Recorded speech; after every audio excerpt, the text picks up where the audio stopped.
एक गांव में मंगला नाम की एक औरत रहती थी। उसके दो लड़के थे। एक का नाम अमन और दूसरे का नाम अमर था।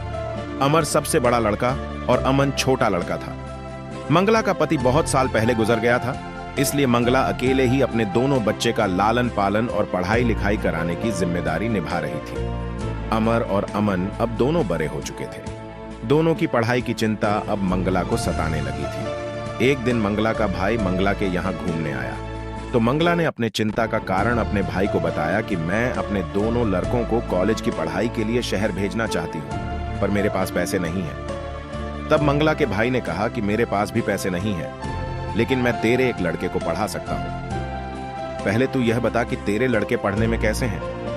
तो मंगला ने कहा, बड़ा वाला लड़का पढ़ने में तो अच्छा नहीं है, लेकिन छोटा वाला लड़का अमन पढ़ने में बहुत अच्छा है और होशियार है। यह सुनकर मंगला के भाई ने कहा कि तू दोनों को पढ़ाकर पैसे बर्बाद मत कर, अपने छोटे बेटे को शहर भेज दे। उसकी पढ़ाई का खर्चा मैं देख लूंगा, क्योंकि वह पढ़ने में होशियार है, इसीलिए उसे ही आगे पढ़ाना चाहिए। और तेरा बड़ा लड़का अमर पढ़ने में होशियार नहीं है, तो उसे यही गांव में कोई नौकरी चाकरी लगवा दे। यहाँ नौकरी करके कुछ पैसे कमाएगा और तेरे साथ रहकर तेरी सेवा भी करेगा।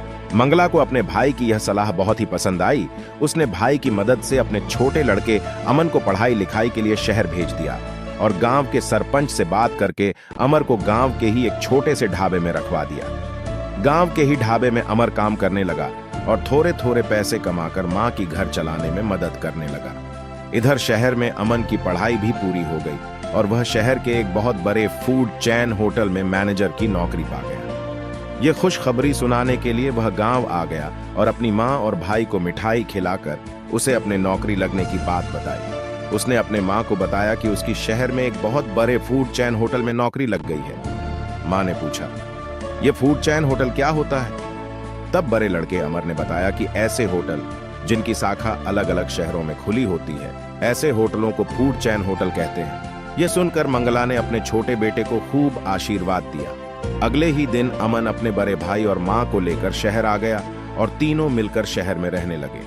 एक दिन शाम को काम खत्म करके अमन जब घर आया तो उसने अपने बड़े भाई और अपनी मां को बताया कि आज रात को हमारे होटल के बॉस हमारे यहाँ डिनर के लिए आ रहे हैं। मां ने कहा, यह तो बहुत अच्छी बात है, तू बाजार से सब्जी भाजी ले आओ, मैं उनके लिए खाना बना देती हूँ। तो अमर ने मां को मना कर दिया कि मां, तेरी तबीयत ठीक नहीं रहती है, इसलिए अमन के बॉस के स्वागत के लिए मैं खाना बना दूंगा। अमन अच्छी सैलरी वाली नौकरी करता था, इसलिए वह थोड़ा घमंड में रहता था और अपने बड़े भाई को कम आंका करता था।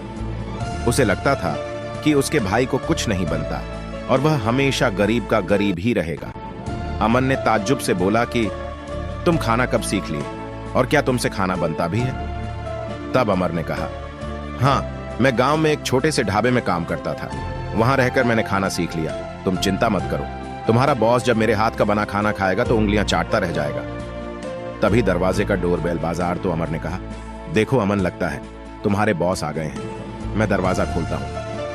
अमन ने तुरंत अमर को रोका और कहा कि तुम्हारे पास कपड़े पहनने के सलीके नहीं है, तुम गरीब और अनपढ़ की तरह कपड़े पहनते हो, इसलिए तुम दरवाजा मत खोलना, वरना बॉस को लगेगा कि हम लोग कितने पिछड़े लोग हैं।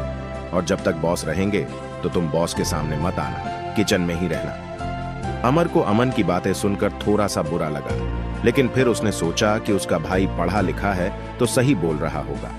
अमन बॉस को अंदर लेकर आया और अपनी मां से परिचय करवाया। कुछ देर बातचीत होने के बाद बॉस को खाना परोसा गया। बॉस ने खाना खाया तो उसे खाना बहुत पसंद आया और उसने खाने की बहुत तारीफ की। इसके बाद उसने अमन से पूछा कि खाना किसने बनाया है। अमन कुछ बोल पाता उसके पहले ही मंगला ने बताया कि यह खाना मेरे बड़े बेटे अमर ने बनाया है, वह खाना बहुत ही स्वादिष्ट बनाता है। बॉस ने अमन की ओर देखा और बोला, तुमने अपने भाई से तो मुझे मिलवाया ही नहीं, मैं तुम्हारे भाई से मिलना चाहता हूं, वह बहुत ही स्वादिष्ट खाना बनाता है। इसके बाद अमर ने भारी मन से अपने बड़े भाई अमर को बुलाया। अमर के आते ही बॉस ने अमर की खूब तारीफ की और उसे अपने होटल में मुख्य हलवाई के रूप में नौकरी देना चाहा और कहा कि अगले दिन होटल आकर तुम्हें एक स्वादिष्ट खाना बनाना होगा, हम उसे टेस्ट करेंगे और तुम्हारी नौकरी पक्की हो जाएगी। अगले दिन अमर होटल पहुंच गया और एक लाजवाब स्वादिष्ट खाना बनाकर होटल के मैनेजमेंट टीम के सामने परोसा। होटल की मैनेजमेंट टीम ने जब उस खाने को चखा तो उन्हें वह खाना बहुत ही स्वादिष्ट लगा। तभी बॉस ने अमर से कहा कि मुझे तुम्हारा स्वादिष्ट बनाया हुआ यह भोजन बहुत ही अच्छा लगा, लेकिन मुझे दुख है कि तुम्हारा भाई तुम्हें यहाँ नौकरी करता हुआ नहीं देखना चाहता। मैं जब आज अपने घर से होटल में आ रहा था, तभी मैंने अमन को एक चौराहे में खड़े होकर अपने एक कर्मचारी से बात करते हुए देखा, तो मैं वहां चुपचाप खड़ा होकर इनकी बात सुनने लगा। तो मैंने सुना कि अमन मेरे उस कर्मचारी से कह रहा है कि जब तुम मेरे होटल पर आकर खाना बनाना, तब वह कर्मचारी तुम्हारे खाने में अधिक नमक डाल देगा। इसकी वजह से तुम्हें यह नौकरी नहीं मिल पाएगी। यह सुनकर अमर ने अपने भाई अमन से इसका कारण पूछा, तो अमन ने कहा कि मैं इतनी पढ़ाई लिखाई करके यहाँ तक पहुंचा था और तुम बिना पढ़े लिखे यहाँ नौकरी करने वाले थे और मेरे जितना ही वेतन पाने वाले थे। यह मुझे बर्दाश्त नहीं था और मैं चाहता था कि जीवन भर तुम मेरे दिए हुए पैसों में ही अपना जीवन जियो और मेरे प्रति एहसानमंद रहो। इसीलिए मैंने ऐसा किया था, लेकिन मुझे अब अपने किए गए इस काम पर पछतावा है। मुझे माफ कर दो मेरे भाई।